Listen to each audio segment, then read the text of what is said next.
En el Elfa Investiga de hoy vamos a ver el caso de Charles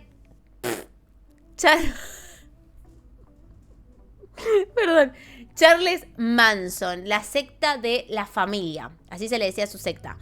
Es una secta muy conocida, es un caso muy conocido el de Charles Manson. Creo que es de los que más se conocen. Pero bueno, siguiendo con estos Elfa Investigas que fueron sobre... Bueno, el otro día vimos una secta en Argentina, el anterior vimos Secretos del Vaticano. Estamos viendo sobre estos temas de secta, religión y demás. Hoy nos toca ver la secta de la familia, la secta de Charles Manson. Vamos a ver un video de Damián Cook, de Historias Innecesarias, y un video de Magnus Mephisto, ambos obviamente sobre el tema. Los vamos a ver y a reaccionar y después vamos a debatir, hablar y analizar qué onda, qué nos pareció los videos y qué sabemos de esta secta, ¿no? Porque realmente, como el otro día hicimos el Elfa Investiga de la secta esta que estaba en Argentina. Hablamos un montón y debatimos sobre lo fácil que es para estas agrupaciones que son ilícitas, porque digo que no son ilícitas, corte, es como legal hacer una secta así e incluso pedir plata y demás. Por eso hay un hombre en Argentina que es representante de la ley antisectas, que pide que se haga la ley antisectas que prohíbe cualquier asociación ilícita de personas, que me parece la verdad muy bien, porque al estar fuera del margen de la ley, estas cosas, hoy en día, hablando del país, hablando del Elfa Investiga anterior, que fue sobre la secta en Argentina, que trabajaba en un restaurante, ¿se acuerdan? Están los bots del canal y está en el canal secundario de YouTube también. Hablando sobre esta secta que tenía como su sede en un restaurante random, que uno va a comer, va a tomar café, y si te ven medio vulnerable te arrancan a hablar y te empiezan a meter como a su comunidad, ¿no? Que nosotros somos así, que somos asá, que nos ayudamos entre nosotros, que pum, que pan. Y después de trasfondo tenés menores de edad que no van a la escuela, menores de edad que hacen trabajos de adultos, te piden plata. ¿A qué voy con esto? Que mientras esté fuera del marco de la ley, pueden hacer un montón de cosas que no están regularizadas. Entonces, me parece lo mejor pedir que exista una ley para que esto se regularice. Y de repente va a seguir existiendo, obviamente, pero no va a ser tan fácil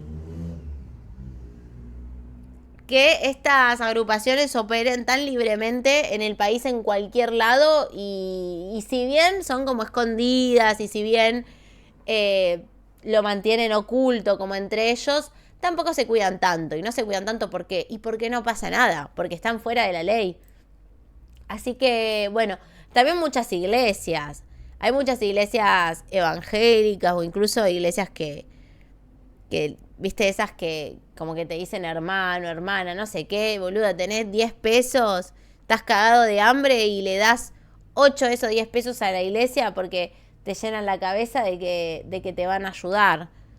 Y es mentira, y es una lástima, y la gente en realidad son víctimas.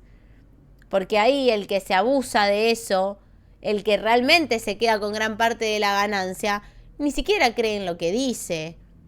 Es un manipulador y un estafador. Entonces tienen que haber leyes que protejan a las personas vulnerables de estas cosas. Bueno, en fin. Vamos a arrancar hoy con el video de Damián Cook. Historias Innecesarias, Charles Manson, la familia. Vamos a poner en HD. Y vamos a arrancar con el video. Sean todos bienvenidos a una nueva edición de Historias Innecesarias. Hoy una historia de esas que tanto nos gustan, que contiene asesinos, sectas y falopa.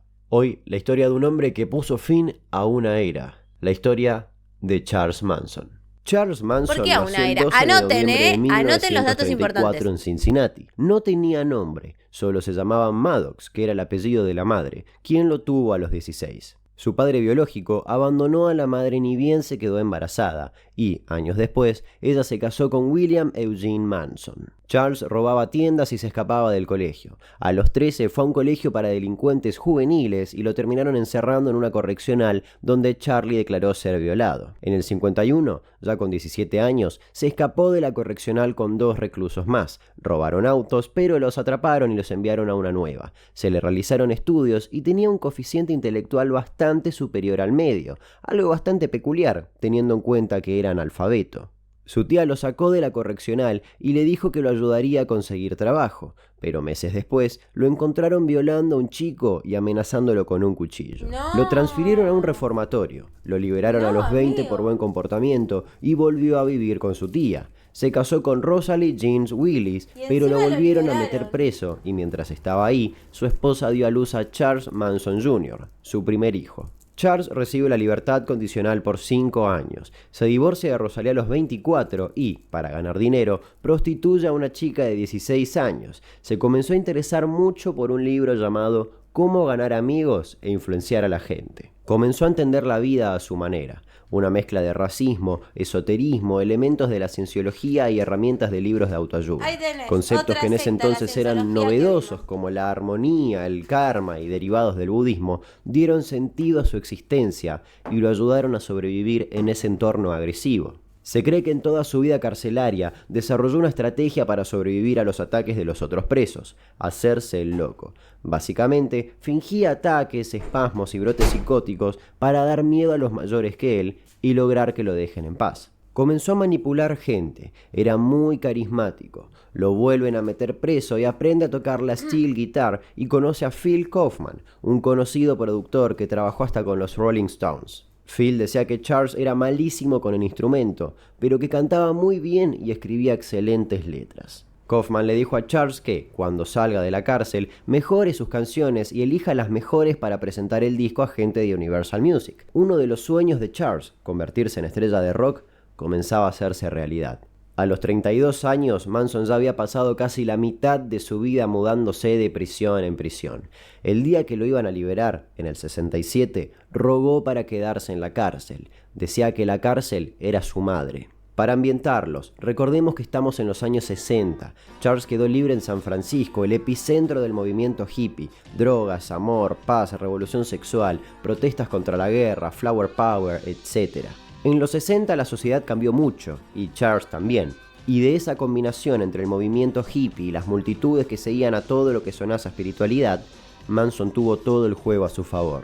En California, Charles comenzó a formar su secta, llamada La Familia, conformada casi en su mayoría por mujeres jóvenes queriendo ser libres del capitalismo y de los mandatos sociales, etcétera, etcétera. Mary Brunner fue una de las primeras en unirse. Charles vivió en su casa, pero llevó a más mujeres, como a Susan Atkins, Patricia Krenwinkel y Lynette Fromm, que ya eran conocidas como las chicas de Charlie.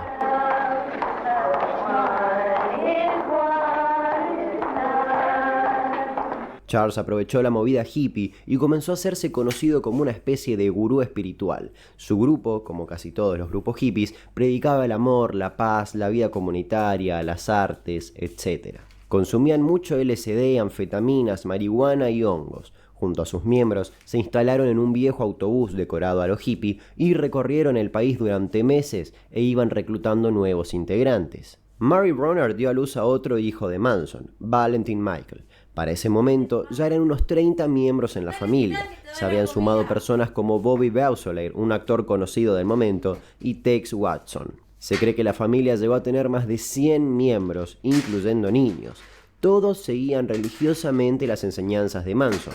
Lo tomaban como un mesías. Charlie convencía a sus seguidores de que había que rebelarse contra los establecimientos, que eran la reencarnación de los verdaderos cristianos. Él podía jugar con la psiquis de la gente y averiguar rápidamente las debilidades del otro, para usarlos a su favor. Reitero, era un gran manipulador. El sexo funcionaba como un instrumento más de control.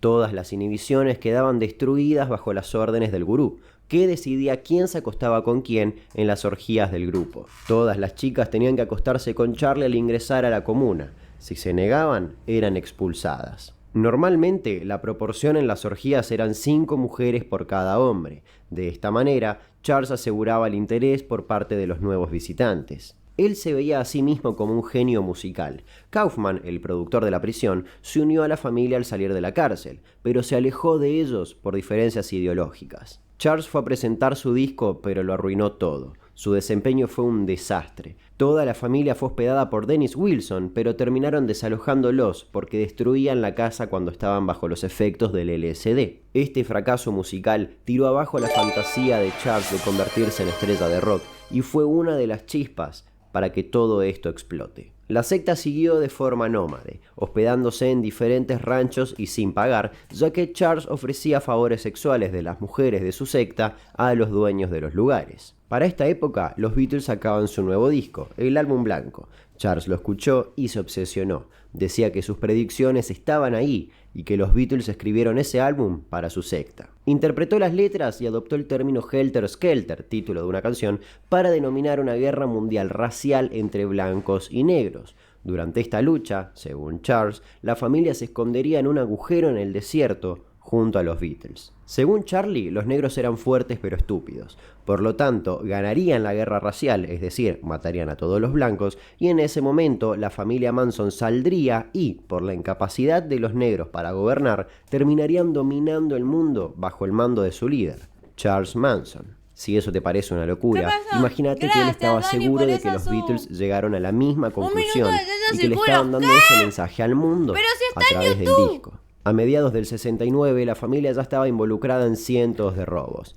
Tex Watson, uno de los miembros, robó dinero a un traficante llamado Bernard Crowe, y Tex terminó amenazado por este traficante. Manson tenía miedo de que este narco tome venganza, ya que creía que este hombre pertenecía a las Panteras Negras, un partido nacionalista negro. Por lo tanto, la secta se armó y se atrincheró en el desierto. Pero había que conseguir más dinero para comprar más armas. Por lo tanto, la familia intentó tomar la casa de un profesor de música, Gary Heeman. Manson le cortó la oreja y se la cosieron con hilo dental. Bobby Bausoley, el otro miembro de la secta, golpeó al profesor y lo apuñaló hasta la muerte. En la pared, con sangre, escribieron Political Piggy y dejaron la característica huella de las Panteras Negras. La familia dejó esta huella para adjudicarles el asesinato de Gary a las Panteras Negras y comenzar la guerra. Filtró un par de objetos así de chill, a ver.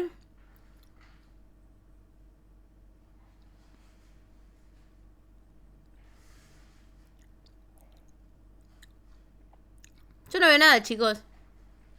Racial. Bueno, sigamos. Al mismo tiempo, Manson contrató a una pandilla de motociclistas, los Straight Satans, para que los protejan. Pero 2 días después, la policía arrestó a Bobby por el asesinato del profesor, ya que lo encontraron manejando un auto que era de este hombre. Y acá fue cuando comenzó la etapa más oscura de la secta. Manson, que ya estaba enojado por su fracaso musical, se enojó aún más con el arresto de Bobby. Por lo tanto, el 8 de agosto del 69 envió a miembros de su secta a una mansión en Beverly Hills. Querían recrear un crimen similar al anterior para que la policía crea que el asesino de Gary Heeman seguía libre y que encarcelaron a Bobby erróneamente. Casualmente, esta mansión era de Terry Mitchell, un productor con el que Manson había tenido unas discusiones. Para Charlie, este hombre era el culpable de su fracaso en la música. Charles ordenó a su secta destruir a todos los que estén en esa mansión de la forma más violenta posible. Pero meses atrás, esa casa había sido alquilada por el director Roman Polanski y su mujer, la reconocida actriz Sharon Tate,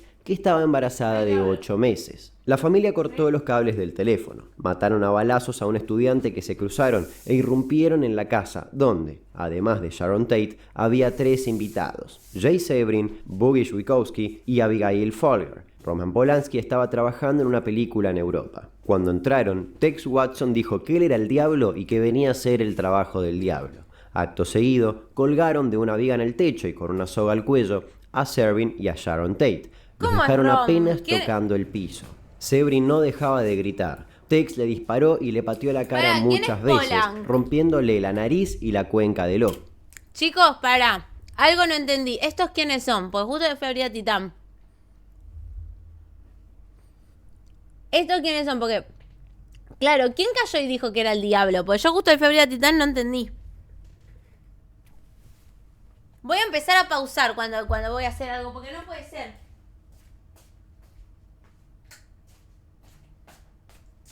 ¿Quién cayó y dijo eso? Sharon Tate es la que matan en la peli de Once Upton a Time in Hollywood. Ah, la de Brad Pitt con Tarantino. Que está la secta de Charles Manson. Pasa que no me acuerdo, Sofi, bien qué pasa en esa peli. Lo dicen en la peli de Brad Pitt. Pero ¿quién es el que llegó y dijo yo soy el diablo? No entendí eso. Bueno, retrocedo un poco, pero no entendí. Roman Polanski estaba trabajando con la conocida actriz. Roman Polanski, el director. Quiero ver esto. Querían recrear un crimen similar al anterior para que la policía crea que el asesino de Gary Heeman seguía libre y que encarcelaron a Bobby erróneamente. Casualmente, esta mansión era de Terry Mitchell, un productor con el que Manson había tenido unas discusiones. Para Charlie, este hombre era el culpable de su fracaso en la música. Charles ordenó a su secta destruir a todos los que estén en esa mansión de la forma más violenta posible. Pero meses atrás, esa casa había sido alquilada por el director Roman Polanski y su mujer, la reconocida actriz Sharon Tate, que estaba embarazada de 8 meses. La familia cortó los cables del teléfono, mataron a balazos a un estudiante que se cruzaron e irrumpieron en la casa, donde, además de Sharon Tate, había 3 invitados: Jay Sebring, Boogie Wachowski y Abigail Folger. Roman Polanski estaba trabajando en una película en Europa. Cuando entraron, Tex Watson dijo que él era el diablo y que venía a hacer el trabajo del diablo.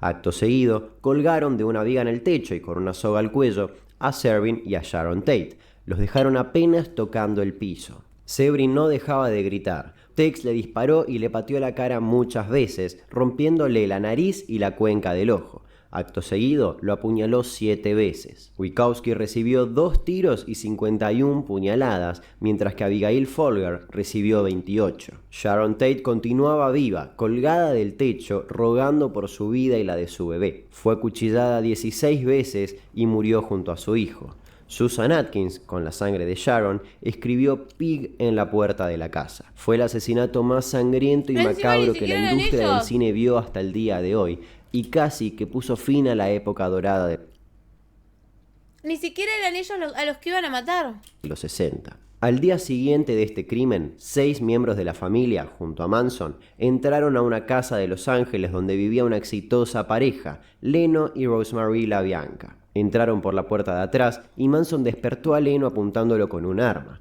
Ataron a la pareja, les pusieron almohadas en las cabezas y les dijeron que solo les iban a robar. Acto seguido, Manson se fue de la casa. Charlie le había robado la cartera a Rosemary y planeaba dejarla en un barrio de mayoría afroamericana para implicar a los Panteras Negras. Lo hizo, pero la cartera fue encontrada mucho tiempo después. Mientras tanto, Tex Watson acuchillaba al hombre 12 veces y le tallaba en el abdomen la palabra War. La mujer recibió 41 puñaladas. En las paredes, con sangre, escribieron Rise y Dead to the Pigs. En la puerta de la ladera, Helter Skelter. Antes de volver a su rancho, se bañaron en la casa, jugaron con los perros y volvieron haciendo dedo en la ruta. La paranoia en Los Ángeles crecía día a día a raíz de estos crímenes. A mediados de agosto del 69, la policía irrumpió en el rancho de la familia. Manson y 25 otros integrantes fueron arrestados por ser sospechosos del robo de autos. No había ningún tipo de sospecha de que la familia estaba unida a los atroces asesinatos. La policía ni siquiera había atado cabos entre los crímenes, ya que cada crimen pertenecía a un departamento de policía distinto y no compartían muchos datos entre ellos. Como en la serie que vimos.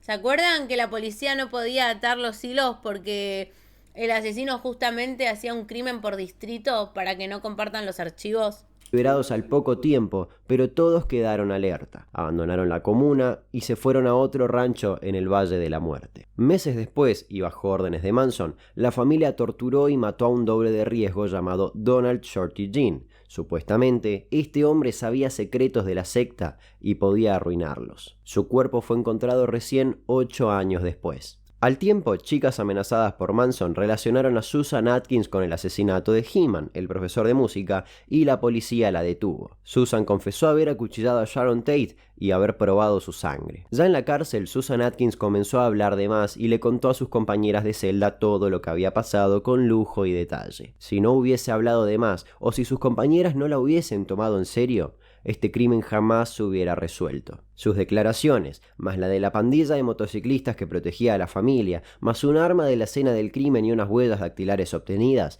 hicieron que la policía ordene arrestar a Manson, Tex Watson y a más miembros de la secta. El 1 de diciembre de 1969, el fiscal Vincent Bugliosi dio una rueda de prensa donde anunciaba que los crímenes de Tate y la Bianca fueron resueltos. Durante los meses siguientes y a lo largo del juicio, Charlie lograría su sueño de convertirse en una estrella, pero no de rock precisamente. A Manson se le permitió ser su propio abogado, sí, como a Ted Bundy. En el juzgado apareció con una cruz tallada en la frente que después se convirtió en una esvástica. Sus seguidoras se tallaron la misma marca para acompañar a su líder. El principal testigo del juicio era Linda Kasabian, que había abandonado el clan y se le otorgó inmunidad. Era la única que demostraba culpa y arrepentimiento por todo lo sucedido. A finales de los 70, Manson testificó durante 1 hora. Se reafirmaba como un inocente reflejo de su entorno. A mitad de los juicios, Manson se rapó y dijo que él era el diablo. Acto seguido, sus seguidoras, ya acusadas, hicieron lo mismo. Mientras todo esto pasaba, el resto del clan estaba de guardia fuera del juzgado e incluso amenazaban y llegaron a atacar a los que iban a declarar como testigos. Al principio, las acusadas se hacían cargo al 100% de los asesinatos, remarcando la inocencia de Charlie. Aseguraban que el plan fue elaborado por Linda Kasabian, la cabeza relavada, amigo. Si bien era más que obvio que Charles había elaborado todos los planes, no había ni una sola prueba que lo vincula a los homicidios. En el 94, el abogado de Leslie Van Haren fue encontrado muerto y nunca se definió su causa de muerte, pero se cree que fue venganza, ya que este abogado buscaba que no se absuelva a Charles, pero sí a su defendida. Manson, Atkins y Karen Winkle recibieron 7 cargos por asesinatos y conspiración.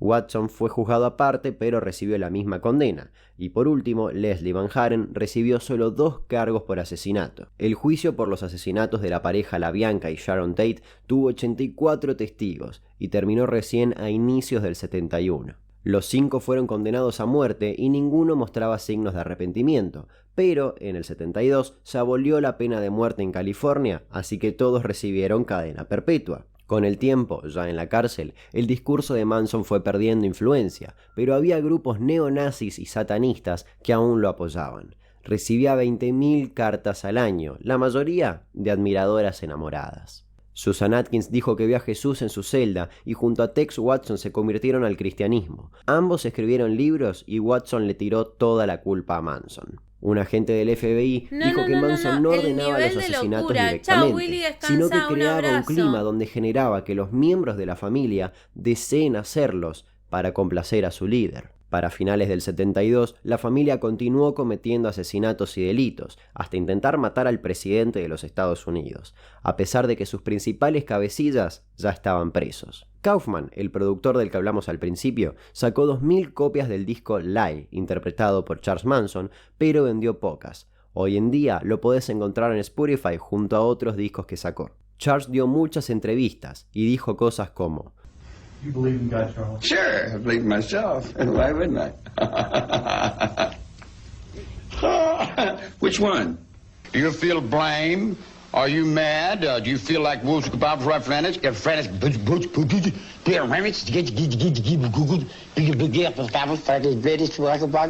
Who you Viejo are. esquizofrénico.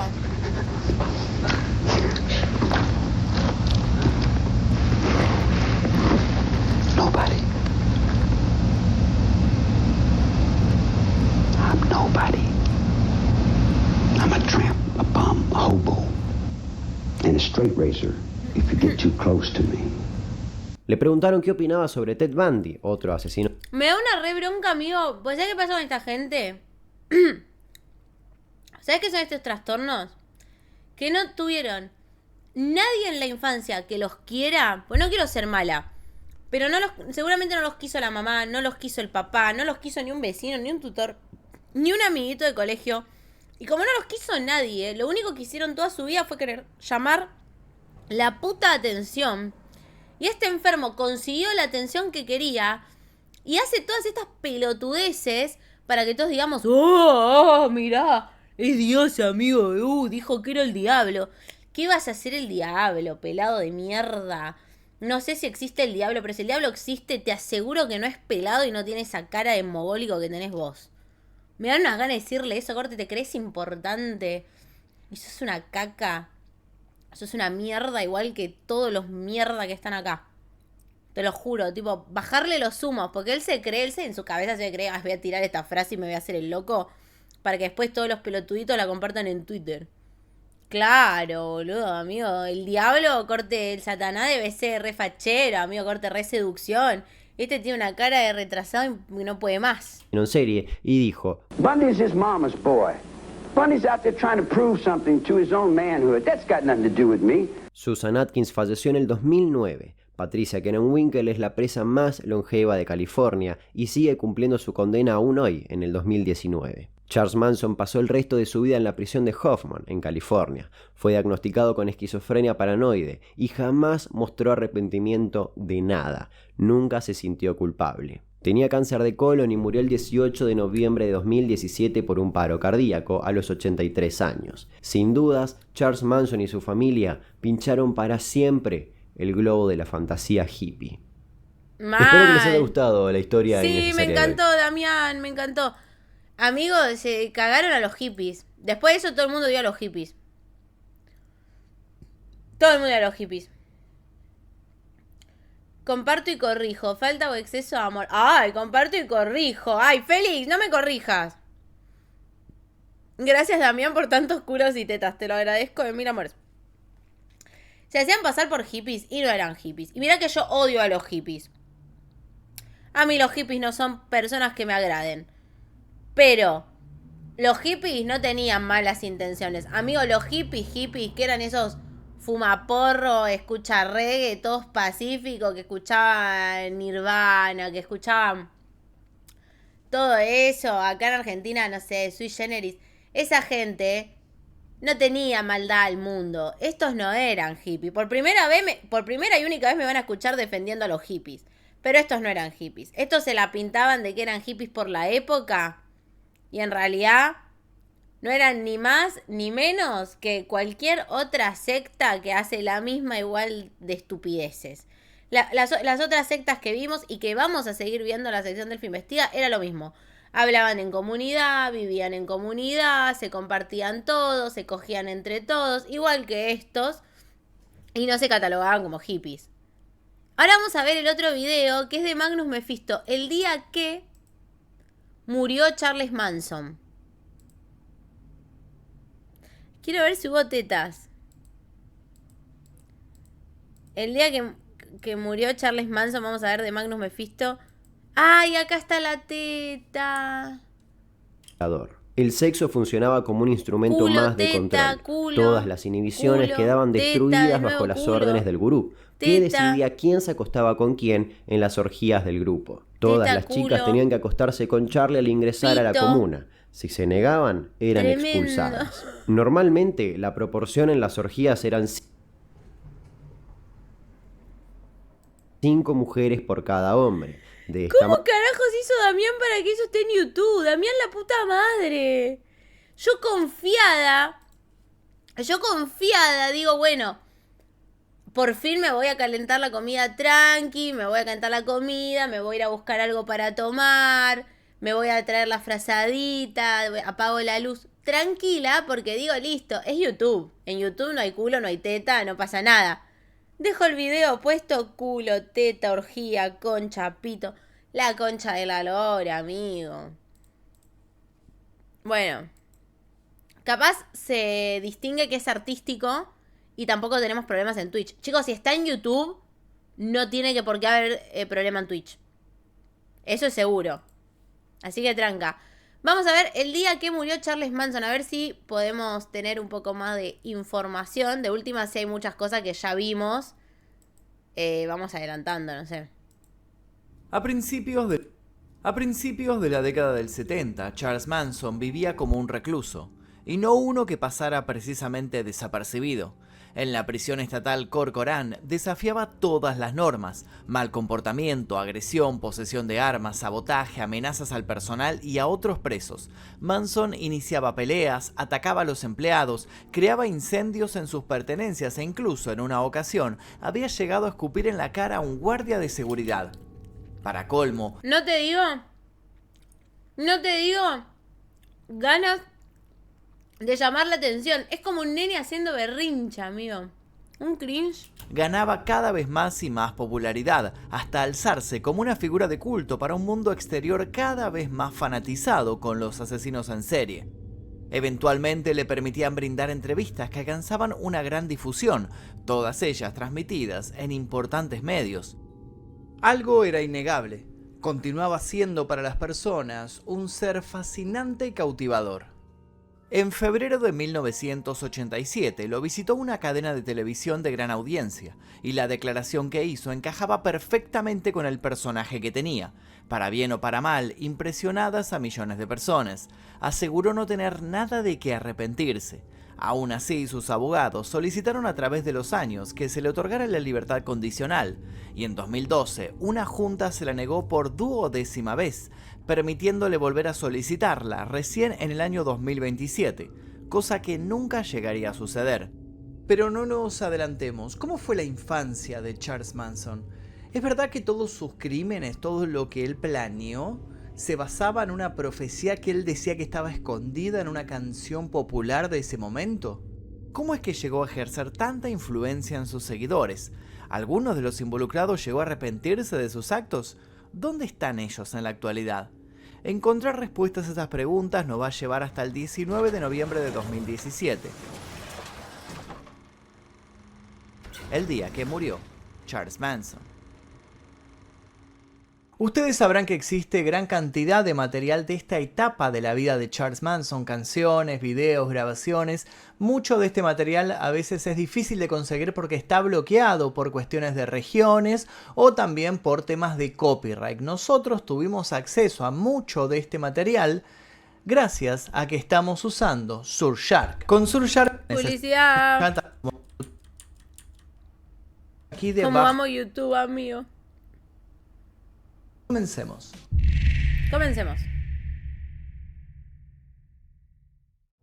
Charles Miles Maddox nació el 12 de noviembre de 1934 en Cincinnati, Ohio, Estados Unidos. Hijo de una trabajadora nocturna de 16 años con problemas de alcoholismo y habiendo sido abandonado por... Mamá prostituta, padre ausente. ¿Cómo te sale? Violín y homicida. Y sí, pipi. Su padre, su apellido materno, fue reemplazado por el de Manson al poco tiempo de nacido, ya que su madre estaba casada con un obrero llamado William Manson. El niño tuvo a muy corta edad su primera experiencia devastadora como consecuencia de las adicciones de su madre. Fue intercambiado por una jarra de cerveza que la mesera de un café le ofreció a la mujer. Y aunque quizás la empleada pretendía salvarlo de una crianza inapropiada, tras varios días, un tío pudo localizar al pequeño Charles y llevarlo de regreso a su casa. Pero la situación en su familia... ¿Para qué? ¿Lo cambió por una birra? Casado por el de Manson al poco tiempo de nacido, ya que su madre estaba casada con un obrero llamado William Manson. El niño tuvo a muy corta edad su primera experiencia devastadora como consecuencia de las adicciones de su madre. Fue intercambiado por una jarra de cerveza que la mesera de un café le ofreció a la mujer. Y aunque quizás la empleada pretendía... La madre lo vendió por una puta jarra de cerveza, amigo. Ay, chicos, me bancan que voy a dejar el plato y a lavarme las manos. No me quiero perder porque después me voy, capaz que 2 minutos no escucho y me pierdo algo que pasó. Y después no entiendo. ¿Para qué? O sea, y después nos preguntamos por qué el nene quiere llamar la atención. No tiene 80 años y quiere llamar la atención. Y no lo quería ni la mamá. Quiso que lo quiera todo el mundo, todos enfermitos. Te dan ganas de decirle, Charles, querido... No te quiso, pero ni tu mamá. Tu mamá te cambió por un vaso de cerveza. ¿Por qué no nos haces un favor a todos y te morís? Tipo de 1000 amores. De 1000 amores, ¿por qué no vas y te matas? Y le haces un favor al mundo. Nadie te quiere. Desde que naciste nadie te quiso en este mundo. De todo corazón, chicos, sin ánimo de ofender a nadie, pero le hubiese hecho un favor a la humanidad.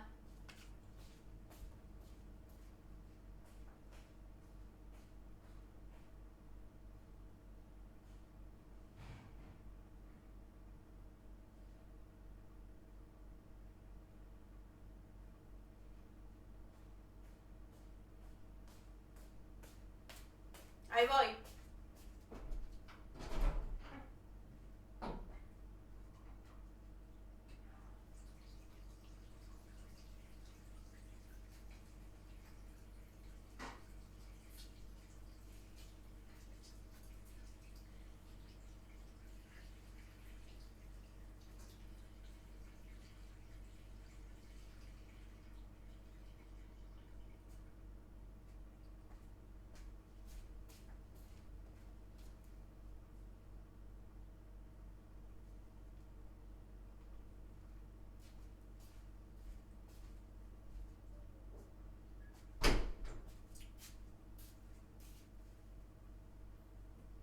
¿Soy mala, chicos? No.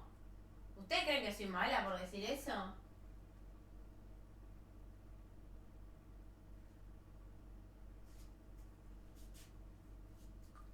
No, porque ahora viste cómo es la gente también, ¿eh?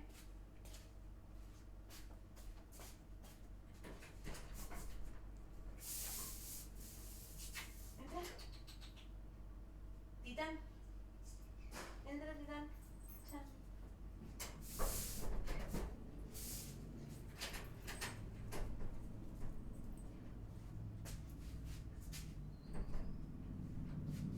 No, porque encima ahora viste cómo son. ¿Te arreglaste el collar? Ay, nenito. ¿Viste cómo es la gente? El chabón... La elfa quedó pensando en la que tiró.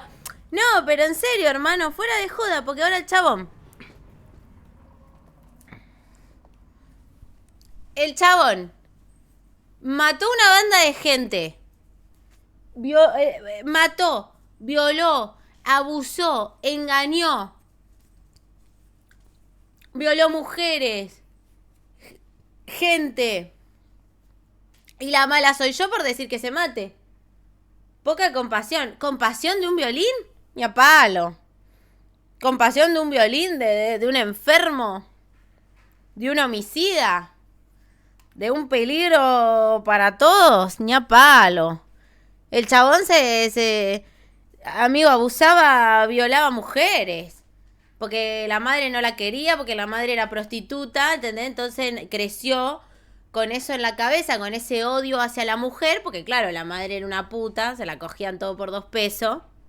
Y el chabón creció con ese odio y lastimaba gente que pobre, no tenía nada que ver, y las malas soy yo por decir que se muera. No compro ni ahí con un violín, amigo, Dani. Dani. Dani. No compro ni ahí con un violín, amigo. No, pero a mí me van a decir, a mí me da bronca, además de por todo lo que hizo.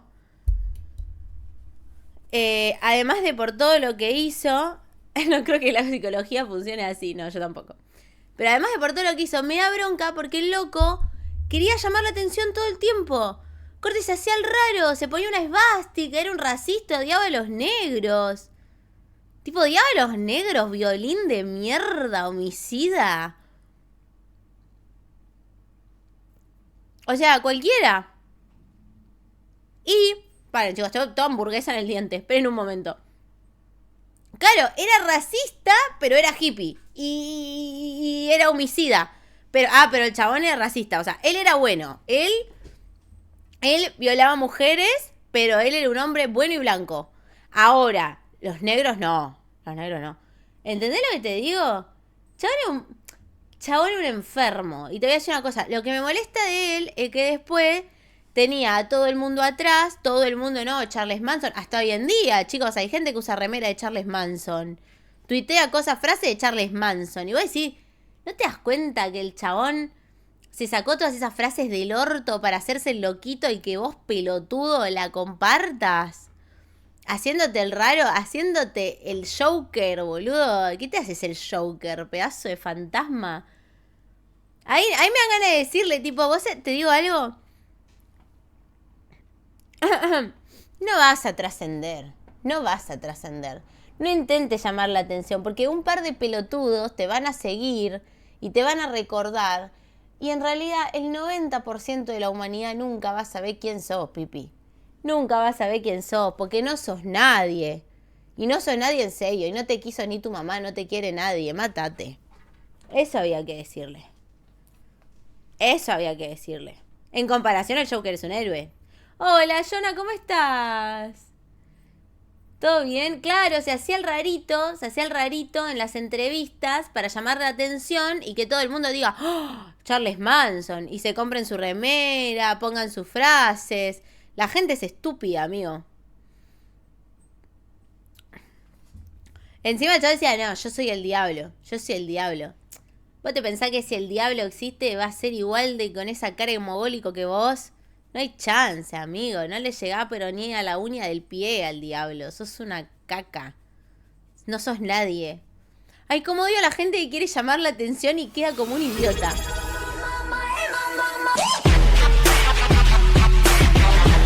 Y un dato no menor. Gracias, Kamigama. Muchas gracias por esa sub, amiga. Muchas gracias por esa sub. Un dato no menor, chicos. Un dato no menor. Es que el chabón fue preso de adolescente. 2 veces fue preso de adolescente. 2 veces fue preso de adolescente. Y la policía lo soltó. Entonces, si ese chabón quedó preso y le hizo un montón de daño a un montón de gente, homicidios, violaciones, todo, es porque ese chabón tendría que haberse quedado internado en un psiquiátrico o preso desde un principio y nunca tendría que haber salido de ahí. Es un dato no menor. A anotar sobre esta historia. ¿Cómo le decís matar a alguien? Y porque era un homicida y un violín, amigo. ¿No estás escuchando? ¿No sabes quién es Charles Manson? Estamos viendo la historia. El chabón se cree re piola, se cree un héroe. Yo no puedo creer que hay gente que siga a este chabón, amigo. Tendía a salvarlo de una crianza inapropiada. Tras varios días, un tío pudo localizar al pequeño Charles y llevarlo de regreso a su casa. Nos quedamos en que la mamá lo vendió por un vaso de cerveza, la mesera se quedó con el nene para cuidarlo, pero un tío lo encontró y lo devolvió a la mamá. Pero la situación en su familia no mejoraría. Cuando tenía 5 años, su madre y su tío fueron a la cárcel por asaltar una gasolinera, y el niño fue trasladado a la casa de sus otros tíos en McMacken, Virginia Occidental. Ahí fue mayormente criado por la hermana de su madre, una estricta fanática religiosa. Al parecer, estas experiencias marcarían el prematuro comportamiento delictivo del pequeño Manson. Dotado de un alto coeficiente intelectual, tenía dificultades para leer y escribir correctamente, aunque desde luego comenzó a desarrollar otras habilidades más cuestionables a la velocidad de la luz. A los 6 años, Manson ya se dedicaba a persuadir a sus compañeros más inocentes para que hicieran lo que él quería. De esta manera conseguía que los estudiantes que no le agradaban fueran violentados por aquellos niños y luego, frente a los adultos, juraba no haber tenido nada que ver con los ataques. Y con el correr del tiempo, los comportamientos problemáticos, lejos de cesar, se profundizaron. Un Charles con los 10 apenas cumplidos intentó volver a su hogar materno solo para toparse de lleno con el rechazo. Estaba claro que su progenitora no quería saber nada con él, cosa que dejó demostrada 3 años más tarde cuando intentó sin éxito ingresarlo en un hogar. A raíz de este suceso, un tribunal lo asignó a una escuela para chicos sin hogar, la Jebel School for Boys en Terre Haute, Indiana. Lamentablemente nadie en esa institución podía hacer mucho para aplacar el conflictivo carácter del adolescente. Muy pronto, este comenzaría a incurrir en toda clase de delitos.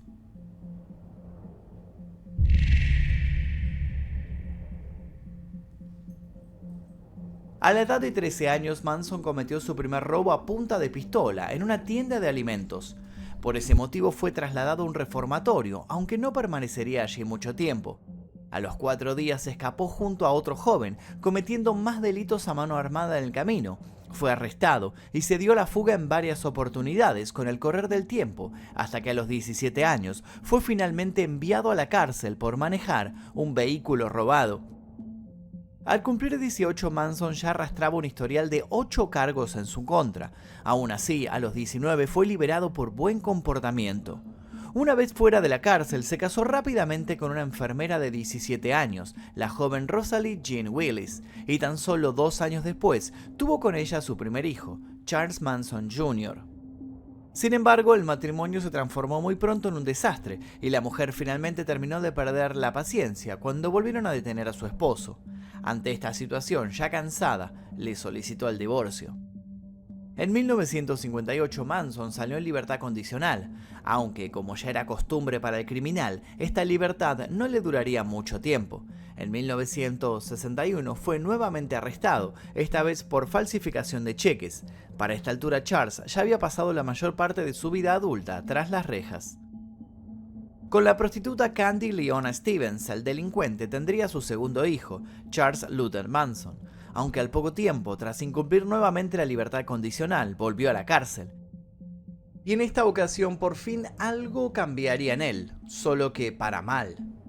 Durante su estadía en la prisión de la isla McNeil en Washington, comenzó a interesarse por la filosofía oriental y el esoterismo, además de unirse a la iglesia de la cienciología. Desarrolló también una malsana obsesión por un grupo musical inglés que se encontraba en auge, The Beatles, y su interés musical no se limitó al papel de oyente.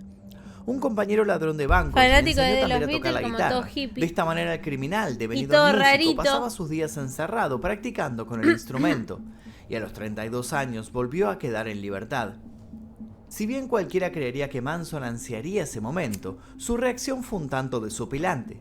Le suplicó a los funcionarios de la cárcel que no lo soltaran. El hombre aseguraba que no podía salir al mundo exterior, ya que le iba a ser imposible adaptarse después de haber pasado toda su vida encerrado en un lugar donde su mente estaba libre.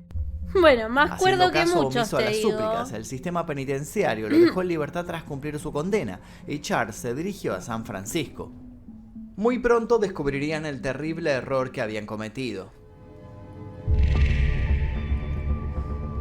Claro, el chabón les dijo, no me suelten porque... En marzo de 1967, con la ayuda de un conocido de la cárcel, Manson se mudó a un departamento en Berkeley, California. Acá hay muchos más detalles. Comenzó a vivir prácticamente como un indigente, tocando la guitarra en plazas para sustentarse, hasta que conoció a la joven asistente de biblioteca Mary Branner, de 23 años de edad. Rápidamente comenzaron una relación amorosa y el reciente ex convicto la convenció de mudarse con ella. Pero la mujer mujer sería en poco tiempo una víctima del poder que tenía Manson para manipular a las personas. El hombre logró convencerla de llevar a otra mujer a vivir con ellos. No, amigo, nosotros no tenemos esos locos. Y a otra. En poco tiempo había 18 mujeres viviendo con la familia Manson. No era algo extraño de imaginar. Charles era increíblemente divertido, carismático y encantador. Sabía seducir sobre todo a jóvenes corrientes porque sabía exactamente lo que quería escuchar y no dudaba en utilizarlo para su beneficio hasta conseguir que cayeran rendidas. Y había logrado establecerse como un gurú aprovechando el auge del conocido Verano del Amor, un periodo cultural particularmente centrado en San Francisco, que se caracterizó por la básicamente se hizo el hippie y el aliado para levantar minitas porque era un psicópata. De la contracultura, la música, el activismo social, el movimiento hippie y las drogas psicoactivas. Así empezó a ganar cada vez más y más seguidores, que comenzarían a ser conocidos como la familia Manson. Antes de que terminara ese verano, Manson reclutó a casi una decena de ellos y los convenció de recorrer el país en un autobús que había personalizado quitándole los asientos y llenándolo de dibujos psicodélicos en su interior. Para 1968 nacería su tercer hijo, Valentin Michael, apodado Pooh Bear u Oso Pooh, y a mediados de ese mismo año Manson conocería a otra persona que sufriría las consecuencias de su desequilibrio. El joven Dennis Wilson, de 24 años, conducía por la ruta cuando divisó a dos jóvenes haciendo auto-stop. Automáticamente las recogió en su vehículo y no pudo evitar escuchar su conversación. Se dice, las chicas no paraban de mencionar a un tal Charlie Manson, a quien llamaban el Mago. Esta situación despertó el interés de Dennis, que no imaginaba que la madrugada siguiente conocería en persona al tan intrigante sujeto. Dennis era el baterista de The Beach Boys, una conocida banda de rock estadounidense. Cuando regresaba de una grabación, se encontró en la puerta de su casa con un Manson que rápidamente se arrodilló para besarle los zapatos y le presentó a una docena de sus seguidores, en su mayoría mujeres. Charles quería conseguir que el hombre lo ayudara en su carrera musical y no tardó en maravillarlo con sus fantásticas historias. Deslumbrado, Dennis los invitó a todos a quedarse en su casa en Sunset Boulevard, pero tardaría muy poco tiempo en darse cuenta de que no había sido la mejor decisión. El lugar se convirtió rápidamente en un completo desastre y los integrantes de la familia Manson no tenían ningún respeto por sus bienes materiales, llegando incluso a destrozarle un auto que no tenía seguro. ¿Para qué los invité? El manager de Wilson lo convenció de echarlos, bajo la promesa de que ayudaría a Charles con su carrera musical si se retiraban de inmediato. Para ese entonces, y gracias a Dennis, Manson había conseguido grabar una serie de canciones y conocer a los productores musicales Terry Melcher y Rudy Altobelli. De esta manera, quizás parcialmente satisfecho, Manson le cedió nuevamente su hogar y se mudó con sus seguidores a Rancho Spa, un rancho donde se solían filmar películas de vaqueros. Pagaban el alquiler con otra de sus artimañas. El manipulador líder les ordenaba a las mujeres que tuvieran relaciones con el dueño del lugar, un anciano de 80 años, prácticamente ciego. Para ese entonces, la familia Manson era conocida de boca en boca como una comunidad comparada con el paraíso del amor libre y las sustancias alucinógenas. Para 1969, había allí unos 30 jóvenes y 7 niños. El gurú y líder recibía a los recién llegados con ritos carnales y sustancias como el LSD, hablándoles inmediatamente. ¿Vieron que siempre en las sectas que vimos, que acá en Elfa Investiga vimos la cienciología, la secta argentina y ahora la de Charles Manson? ¿Se dieron cuenta que siempre hay niños porque van naciendo y se van criando en esa comunidad? Porque como son comunidades cerradas, se cogen entre ellos en orgía. Tienen a los niños ahí y los educan y crecen en ese contexto de la comunidad. Tipo, están aislados esos nenes, no van a la escuela, nada. Siempre, en todas las sectas que vemos, siempre tienen el mismo modus operandi, ¿viste? De una profecía que lo tenía particularmente obsesionado.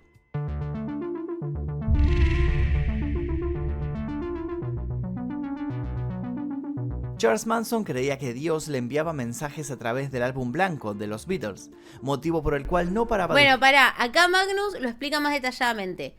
Hasta acá no hubo ningún homicidio. Si mal no entendí, ¿o no? Hasta acá no hubo, creo que no hubo un homicidio. Creo que fue, bueno, el chabón violó, creo, cuando era adolescente. Delictió, robó, destruyó, abusó, violó. Todavía no había llegado a matar. Había estado preso en un coso eso de trastornos adolescentes. Después en un psiquiátrico. Después empezó a hacer esta comunidad donde eran orgías, comunidad cerrada, cosas de religión, de Dios, donde él era como el que quería hacer, como no sé, quería que todos lo sigan, qué sé yo, pero todavía no habían hecho nada grave. Ahora empiezan los homicidios, a partir de ahora. Hasta ahora era una secta de hippies. Pero él ya se había ganado la cabeza de los que lo seguían. Que los demás miembros de la familia Manson también lo escucharan una y otra vez. Además, pasaba horas hablándoles sobre sus teorías personales. Aseguraba que el disco escondía la profecía de un apocalipsis, principalmente en una de sus canciones, la conocida bajo el título de Helter Skelter. Según esta predicción, un aumento en la tensión racial entre personas de color y blancos en Estados Unidos provocaría que los primeros eventualmente se alzaran en rebelión. Convencido de esto, Charles comenzó a planificar las matanzas de ricos y famosos con la intención de culpar a las Panteras Negras, un partido político activista que luchaba por los derechos de las minorías raciales. Pretendía de esta forma precipitar el inminente conflicto. ¡Ay, por Dios! A esta altura, cada vez más hambriento de poder, Charles Manson estaba convencido de que era un auténtico mesías en la Tierra, y antes del apocalipsis creía que debía completar una tarea que consideraba de lo más importante: sacar un disco musical. Pero los productores no paraban de rechazarlo, y esto no hacía más que avivar su odio. Sin embargo, tenía algo mucho más importante en lo que enfocarse. En junio de 1969, Manson le expresó a su grupo la necesidad de que los afrodescendientes supieran cómo iban a empezar el Helter Skelter. Para ello, le ordenó a uno de los miembros, Tex Watson, que obtuviera dinero. El hombre obedeció y sin perder tiempo estafó a un traficante de sustancias ilegales para conseguirlo. El estafado resultó ser Bernard Lotsapopa Crow, quien amenazó con asesinar a todos dentro del hogar de la familia Manson. El 1 de julio, Manson intentó resolver este inconveniente disparándole a Crow. Para su descontento, este logró sobrevivir y Charles fue rápidamente detenido por el delito. Pero al final pudo eludir la cárcel gracias a que el músico Gary Hinman pagó la fianza. Otra vez eludió la cárcel. Para Hinman, esta sería una de las últimas Otra vez fue preso y lo soltaron. Otra vez. El 25 de julio, Manson envió a otros miembros de la familia a la casa de Gary con el objetivo de conseguir unos billetes que creía que el hombre había heredado recientemente. Durante 2 días fue sometido a golpes para que revelara el escondite de la pequeña fortuna, e incluso el mismo Charles entró en escena el segundo día para realizar un acto macabro, cortarle la oreja al músico. Finalmente, al no obtener respuestas, lo asesinaron de múltiples puñaladas y utilizaron su sangre para escribir en una pared "Political Piggy" o cerdo político, junto con una pata de pantera, el símbolo del partido Panteras Negras.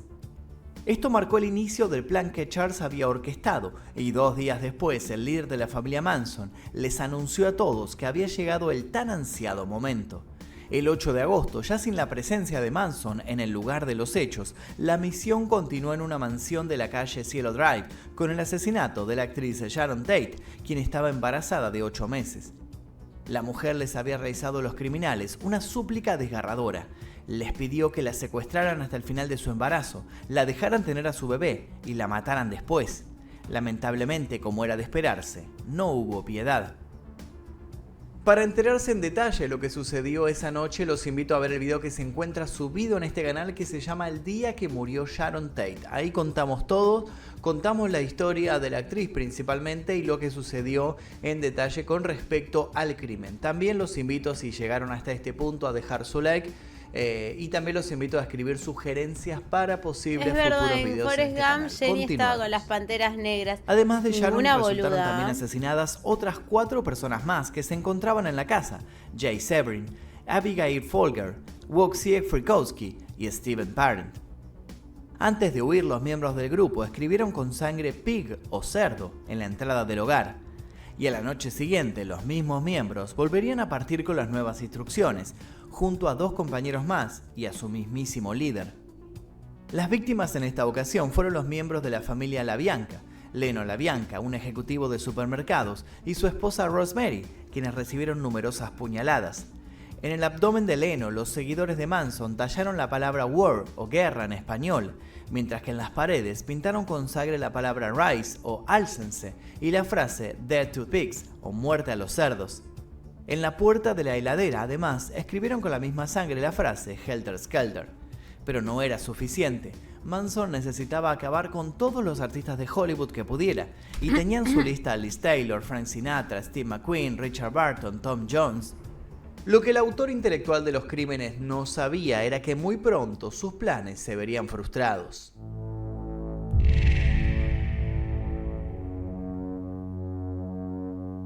Algunos integrantes de la familia Manson ya habían sido vinculados al asesinato de Gary Hinman, a la vez que se sospechaba que estaban implicados en varios otros. Susan Atkins fue detenida bajo sospecha de ser cómplice en este crimen y mientras estaba en prisión pisó en falso. Se jactó ante una compañera de su participación en los asesinatos de Sharon Tate y LaBianca. Aunque esta reclusa no la denunció, sí compartió la historia con otra presa, quien finalmente dio aviso a las autoridades. A partir de entonces, los miembros de la secta fueron detenidos uno tras otro por las autoridades. El 1 de diciembre de 1969, la familia Manson fue velozmente desarticulada y muchos de sus miembros condenados. Una persona clave en esta investigación fue Linda Kasabian, quien huyó del rancho Spa y recibió inmunidad a cambio de declarar en contra de sus compañeros y de su líder. El juicio duró 225 días, fue el primero mediático de la historia y contó con conflictos en varias oportunidades. Manson fue expulsado de la sala en más de una ocasión, amenazó con asesinatos y baños de sangre, saltó hacia el juez asegurando que en nombre de la justicia cristiana alguien debería cortarle la cabeza e incluso llegó a darle un puñetazo a su propio abogado. Finalmente, el 25 de enero de 1971, Charles Manson fue declarado culpable de conspiración y autoría intelectual. Para el 29 de marzo de ese año fue sentenciado a la pena capital, pero en un favorable giro de los acontecimientos para el criminal, esta se eliminó en el estado de California al año siguiente. Así, su sentencia de muerte original fue modificada por la de cadena perpetua. El hombre había conseguido incluso burlar a la muerte. Pasó 46 años preso, causando toda clase de problemas en la cárcel a medida que se acrecentaba su popularidad. Qué mal que envejeció, ¿no? Pero claro que finalmente la muerte le devolvería la burla, y es así como nuestra historia vuelve al principio.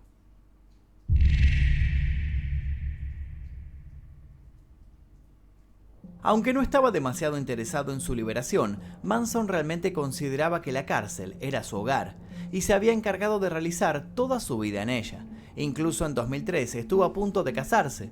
Aunque resulte difícil de creer, la joven Afton Star Elaine Barton, de 26 años, lo visitaba en la cárcel desde hacía más de 7 años. Sin embargo, el permiso para el matrimonio expiró sin que la unión se consumara.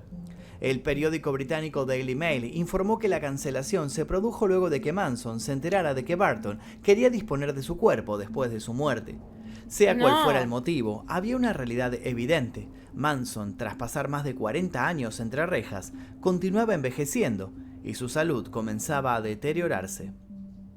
El 1 de enero de 2017, el recluso fue trasladado en estado grave a un hospital en Bakersfield debido a un sangrado anal, custodiado por grandes medidas de seguridad.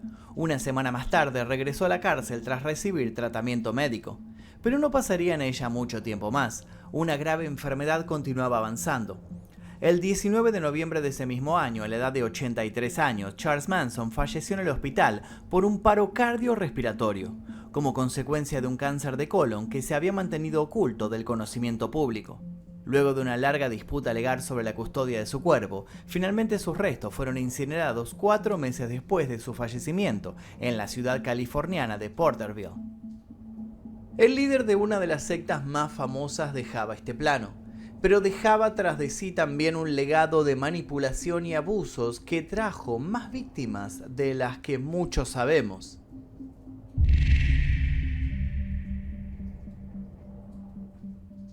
Durante el juicio que finalmente encarceló a Charles Manson, la escena que se presenciaba parecía salida de una película macabra. Mientras el hombre hacía su aparición con una cruz o una esvástica dibujada en la frente, sus seguidoras ingresaban a la sala del tribunal tomadas de la mano, cantando y riendo alegres, como si estuvieran en un ambiente de celebración. Claro que a lo que a simple vista parecía el accionar desalmado de un grupo de psicópatas, ocultaba en realidad el devastador impacto del sometimiento, resultado de una prolongada historia de abusos. La primera mujer en integrar la familia Manson, la anteriormente mencionada Mary Brunner, había sido sometida a duras palizas, entre otras cosas. Los abusos constantes y la manipulación que ejercía el líder llevaron a la mujer no solo a participar activamente de asesinatos, como el de Gary Hinman, sino incluso a participar de un plan insólito luego de que el hombre fuera detenido y ella liberada por testificar en contra de la secta. ¿Cuál era el plan? Junto a un grupo de seguidores de Charles, robó 150 armas de fuego con la intención de secuestrar un avión y asesinar a un pasajero cada hora hasta que Manson y todos los miembros de la familia fueran liberados. Afortunadamente fue detenida, pasó 6 años y medio en el Instituto para Mujeres de California y tras salir de la cárcel cambió su nombre y decidió empezar una nueva vida. Susan Atkins también fue condenada a cadena perpetua. Pidió en reiteradas ocasiones la libertad condicional y le fue negada en todas ellas, hasta que finalmente la muerte la alcanzó en prisión en 2009, a los 61 años.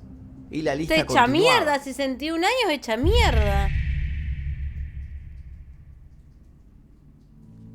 La integrante más joven de la familia Manson era Diane Lake. La chica se había unido a ellos cuando tenía solo 14 años. Charles no había tardado en abusar de ella. La joven Lake, confundida, creyó encontrar su hogar en el mundo. Nunca había tenido un verdadero hogar y el despiadado Manson sabía utilizar ese vacío a su favor, llenándolo de un falso cariño. Pero antes de que se cumpliera un año, la ilusión se había transformado en pesadilla. Agresiones físicas, abusos carnales, humillaciones y violencia psicológica fueron solo algunos de los calvarios que Diane, junto a otras mujeres, se vio obligada a soportar. Para el momento del juicio, la adolescente tenía 16 años y si bien no participó de la matanza de Cielo Drive, se convirtió en una testigo importante del funcionamiento de la secta Manson. Luego del proceso, pudo conseguir lo que verdaderamente anhelaba, una familia de verdad.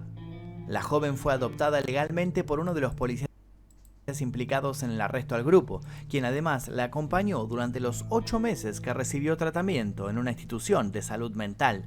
Con el tiempo llegó a casarse y a tener 3 hijos, a quienes no les confesó su espeluznante pasado hasta 4 décadas después. Por su parte, Leslie Van Houten había huido de su casa a los 17 años tras ser obligada por su madre a abortar. Comenzó a abusar de sustancias ilegales como el LSD y la benzedrina. Leslie tampoco estuvo en la matanza de Cielo Drive, pero fue quien luego, a sus cortos 19 años, apuñaló repetidamente a Rosemary LaBianca por la espalda, y si bien con el correr de los años aseguraría que el consumo excesivo de drogas la había hecho perder el control, esto no impidió que fuera condenada a muerte. Más tarde, al igual que sucedió con su líder, su pena fue modificada por la de cadena perpetua. Recientemente, luego de 53 años tras las rejas, una conducta intachable, un máster universitario, una licenciatura, en julio de 2023, Leslie fue puesta en libertad condicional. La Corte de Apelaciones consideró que la mujer había demostrado extraordinarios esfuerzos de rehabilitación, comprensión y remordimiento. Patricia Krenwinkel tenía en su juventud sobrepeso y un problema que le hacía tener vello excesivo en los brazos. Además, sufría de acoso escolar y era la víctima perfecta para un manipulador narcisista, una que contaba con la más baja de las autoestimas. La chica rompió en llanto cuando, luego de mantener relaciones por primera vez con Manson, este le expresó lo que ella siempre había ansiado escuchar, que era hermosa. De esta manera selló la fidelidad de la joven, quien estaba ciegamente convencida de que todo lo que hacía el perverso hombre debía estar bien. Así fue como no dudó en acatar todas sus órdenes, matando a Abigail Folger en Cielo Drive y participando luego del crimen LaBianca. Años después, calificó su experiencia como la situación más horrorosa jamás imaginable, autodenominándose además como una cobarde. Actualmente tiene 75 años, se le negó la libertad condicional en más de una decena de ocasiones y es la mujer que más tiempo lleva presa en la historia de California. Pero no todas las muchachas vivirían para arrepentirse de lo sucedido. Lynette Fromm, quien también participó de los asesinatos de Cielo Drive, se encargó de liderar el campamento que la familia Manson realizó frente al lugar donde se llevó a cabo el juicio, proclamando la inocencia de su líder. En un documental estrenado en 2019, continuó defendiendo el accionar del hombre y del resto del grupo, expresando que quienes cometieron los asesinatos solo hacían lo correcto. A su vez, aseguró no sentirse mal por ninguna de las víctimas, ya que era difícil sentirse mal por algo cuando lo haces desde el corazón. Resulta innegable que la mera mención de Charles Manson genera una mezcla entre fascinación y horror que perdura a través de las décadas. Hace falta un Dexter, la solución Manson se convirtió en uno de los asesinos más infames y notorios del siglo XX. Además de ser objeto de estudio para psicólogos, sociólogos y criminólogos, su figura inspiró una gran cantidad de series, libros, películas y programas de televisión. Incluso un famoso cantante se basó en él para definir su nombre artístico, el controvertido Marilyn Manson, quien utilizó el nombre de la actriz Marilyn Monroe y el apellido de Charles Manson para fusionar ambos en un seudónimo que, según él, representaba la dicotomía entre el bien y el mal. Para algunos, la figura del líder sectario es un infame recordatorio de los peligros de la manipulación y el fanatismo. Para otros, a pesar de sus crímenes y de la visión propagada por la policía y la justicia, continúa siendo objeto de admiración. El impacto cultural que tuvo y continúa teniendo Charles Manson es un testimonio inquietante de cómo se puede dejar una huella imborrable en la sociedad, aun cuando ésta está marcada por el horror y la tragedia. Bueno, suscríbanse al canal de Magnus y Historias Innecesarias. Bueno, creo que los dos videos que vimos sobre la secta de la familia y sobre Charles Manson, creo que nos dan un panorama bastante general, ¿no? No hay mucho más que decir. Ya decir cómo se manejan las sectas es repetitivo, lo decimos en todos los self-investiga de sectas porque en realidad es siempre lo mismo, chicos. Es siempre lo mismo. Víctimas vulnerables, una comunidad cerrada, crían a los hijos ahí, embarazos dudosos, orgías, abusos, abuso mental por sobre todas las cosas, físico, emocional. Bueno, la de Charles, ¿no? Cruzó un límite aún peor porque, organizaban asesinatos y mataron gente, mataron un montón de gente. Que es medio loco el tema de las mujeres de Manson. ¿Por qué? Porque, amigo, está bien, o sea, las minas mataron, fueron cómplices y fueron partícipes de múltiples homicidios. ¿Tienen que tener una condena? Sí, tienen que tener una condena y tienen que ser condenadas y tienen que estar presas. Pero al mismo tiempo no dejan de ser víctimas. Qué loco esa dicotomía, ¿no? Pues muchos acá en el chat habían dicho en un momento, yo los leí, no crean que no los leo. Habían dicho en un momento acá en el chat, Charles no mató. Creo que Charles no mató, Elfa. Creo que Charles no mató. ¿Cómo Charles no mató? No importa si el chabón agarró un cuchillo y apuñaló a alguien. El chabón fue la cabeza de todos estos homicidios. Por lo tanto, es aún más culpable. ¿Entendés? Él, así haya agarrado un cuchillo y haya apuñalado a alguien o no, él organizó, ideó, participó y hizo todo lo posible para que ocurran estos homicidios, que sin él no hubiesen matado a nadie. O capaz que sí, capaz que en otro contexto de la vida, en otros términos, también iban a ser asesinas. O sea, bueno, eso no lo sabemos. No lo sabemos. Capaz que si no era la secta de la familia, capaz que si no eran manipuladas por Charles Manson, capaz en otro contexto también les hubiese saltado esa locura, ese trastorno y hubiesen matado a otra persona, capaz en otro contexto. No lo sé, no lo sabemos. La realidad es que todas estas chicas de Charles, eran mujeres, chicas vulnerables, porque no hay que pasar por alto también que una tenía 14 años, la otra 17, 18. Eran adolescentes vulnerables, en situaciones vulnerables, de las cuales él abusó, manipuló para que hagan todo lo que él quería y para que lo vean a él como el único posible salvador, ¿entendés? Entonces, no solo que él es el autor intelectual de todos los crímenes, porque digamos, que Charles Manson esté preso y haya muerto en la cárcel, me parece justicia, es lo que tenía que suceder y en eso estamos todos de acuerdo. El chabón tenía que morir preso. En eso estamos todos de acuerdo, porque mató un montón de gente, abusó, violó, hizo un montón de cosas que merecía morir en una cárcel.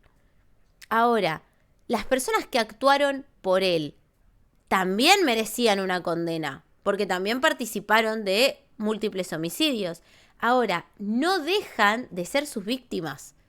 Y con esto no quiero decir que son inocentes, y con esto no quiero decir que no sea justo y que no merezcan estar presos. Sí, merecieron la condena que tuvieron las mujeres, pero no dejan de ser sus víctimas, porque eran chicas de edad manipuladas por este hombre que era un manipulador, que manipulaba gente grande, hombres, mujeres, gente chica, manipulaba a todos.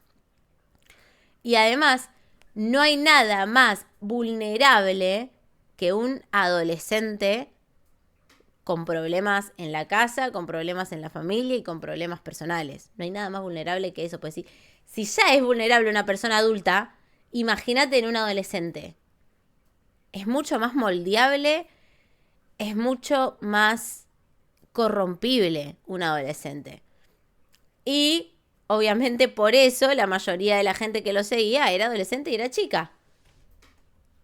¿A qué voy con esto? Que a pesar de ser culpables, estas mujeres no dejan de ser sus víctimas. También fueron sus víctimas. Y por eso, alguna que otra, como bien vimos, se pudo redimir y se arrepintió de lo que hizo y pudieron salir adelante y cumplieron su condena y trataron de mejorar. Y una vez que cumplieron su condena, siguieron adelante y rearmaron su vida. ¿Por qué? Porque no eran psicópatas como él. eran gente que hizo cosas terribles, pero que fueron manipuladas. Claro, los adolescentes son corrompibles, y más los adolescentes en un estado de vulnerabilidad. Entonces, por eso te digo, por eso muchas de esas chicas pudieron cumplir su condena y rehacer su vida y no tuvieron más problemas con la ley ni con nada. Y también hubo otras que no, hubo otras que también estaban igual de locas que él y también se mandaron sus cagadas en la cárcel, y por eso a día de hoy una sigue siendo la mujer presa con más tiempo en la cárcel. ¿Por qué? Porque no pudieron rehabilitarse. Y porque también, así como en la familia, así como en su secta había víctimas que fueron corrompidas y fueron manipuladas, también había enfermos igual que él. El tema es que él era el enfermo de los enfermos, él manipulaba a todos. Entonces, también es muy clave para este caso el síndrome del Estocolmo, una de las minas que terminó casándose con él, cuando en realidad era su presa, era su prisionera. O sea, él la tenía como secuestrada y no la dejaba irse y terminó casándose con él. Imagínate hasta qué punto puede llegar la manipulación en una mente. Y otro dato no menor, porque el chabón era un enfermo, psicópata, homicida y violín. La gente que lo seguía era igual de enferma o víctima de este enfermo. Pero un dato no menor es que la justicia, que supuestamente está para cuidarnos y para proteger al ciudadano, fue la justicia el que lo soltó 3 veces, amigo. Porque Charles 3 veces estuvo preso. Estuvo preso Charles, antes de ser Charles Manson, estuvo preso en su adolescencia por violín. Estuvo preso después de haber estado internado. Y estuvo preso después cuando lo detuvieron por homicidio, cuando ya tenía la secta. 3 veces estuvo preso. Las primeras 2 lo soltó la policía. La justicia más que la policía. Y la tercera le pagaron la fianza y también lo soltaron. Entonces, nada de esto hubiese pasado si la justicia funcionara como debería funcionar. Y ese chabón no hubiese estado preso, no hubiese pasado nada de todo esto y no hubiese tenido las víctimas que tuvo. Ni las víctimas de su secta, ni las víctimas que mataron. Además, no es menor que sea un racista de mierda. Y otra cosa, esto muy similar al caso, bueno, no sé si muy similar, pero esto de la justicia es similar al caso de Jeffrey Dahmer. No sé si han visto la serie o han leído el caso. Jeffrey Dahmer es un múltiple homicida que la policía lo ha detenido en un montón de ocasiones y siempre lo soltaron porque como el chabón era estadounidense, blanco, rubio, siempre le creían lo que decía, por encima de sus víctimas que eran chicos de color, gays de color. ¿Y por qué aclaro? De color, negros, gays negros. ¿Y por qué aclaro? Gays negros. Porque en esa época en la que pasó lo de Jeffrey Dahmer, ser gay y ser negro no era como ahora. Los negros los discriminaban, a los gays los discriminaban. Y entonces este hijo de puta, ¿qué hacía? Jeffrey Dahmer era gay, le gustaban los hombres. En eso no mentía. En lo que le preguntaron a él era, ¿por qué? Esto es muy importante del caso de Jeffrey Dahmer. Cuando por fin fue preso, le preguntaron, ¿por qué siempre asesinabas chicos de color? ¿Por qué siempre asesinabas chicos negros? ¿Sos racista o qué onda? Y el chabón que dijo, no soy racista. Asesino chicos negros porque es más fácil taparlo con la policía. Porque a la policía no les importa. Eso dijo el chabón. Literalmente eso dijo el asesino. No mato chicos negros porque me gusten más que los blancos y porque se los culiaba y les sacaba foto y no sé qué más. No mato chicos negros porque me gusten más que los blancos y no mato chicos negros porque soy racista. Mato chicos negros porque la policía no los busca y no les importa. Entonces cuando el chabón se enfrentaba cara a cara con la policía y le decía, no, él es mi novio, y el pibe negro, estaba todo drogado ahí, que nada más es mi novio y es alcohólico, la policía lo dejaba ir porque el chabón era un yanqui caucásico y fue, ¿entendés? Y esto con la justicia, y más en Estados Unidos, pasó siempre. Y aunque cambió mucho de esa época de Charles Manson, la época de Jeffrey Dahmer, cambió muchísimo a la actualidad, gracias a Dios cambió muchísimo, son cosas que siguen pasando, en menor medida, pero siguen pasando. ¿Por qué? Porque las comunidades afroamericanas, siguen pidiendo justicia por casos donde son discriminados y demás. Como la aportación de rostro acá en Argentina es ser villero, en Estados Unidos es ser negro, es ser afroamericano, o ser mexicano, o ser latino. Entonces son cosas que siguen pasando y no es un dato menor que en todas las cárceles estadounidenses la mayoría de los que están presos con condena perpetua son negros o latinos. No es un dato no menor. La mayoría de los presos son negros y latinos. Entonces, ¿cambió de la época de Charles Manson, Jeffrey Dahmer a la actualidad? Sí, cambió, pero siguen pasando un montón de estas cosas. Por eso los negros tienen barrios de negros en Estados Unidos, lo cual me parece una locura.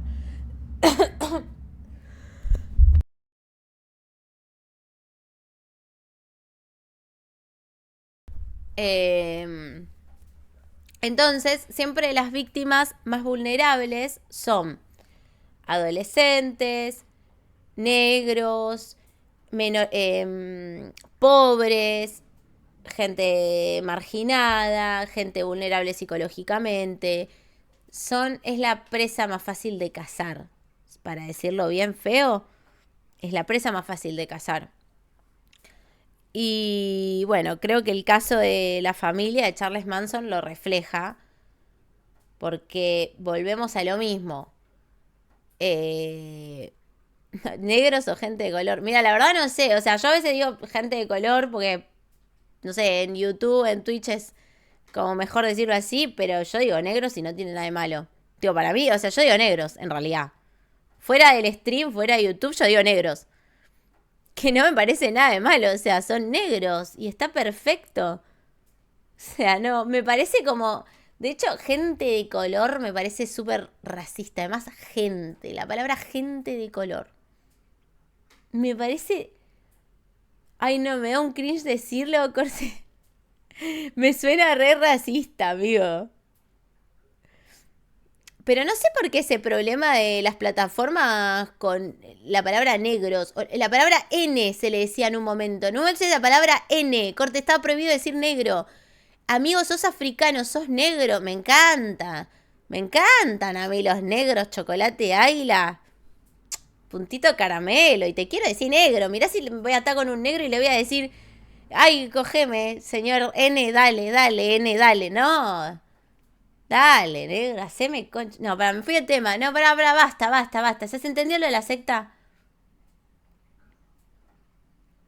¿Se entendió lo de la secta o no? Algo que quieran aportar. Cambiemos de tema. Ignoren todo lo que acabo de decir. Para cerrar Elfa Investiga. Algo que quieran aportar, que hayan visto de los videos que yo no me estoy dando cuenta. Algo que se me haya pasado por alto. Algo que ustedes sepan sobre estos casos que no haya estado en los videos. ¿Quieren dejar soporte? Corte, algo que no sé, capaz que yo no me di cuenta o se me pasó por alto.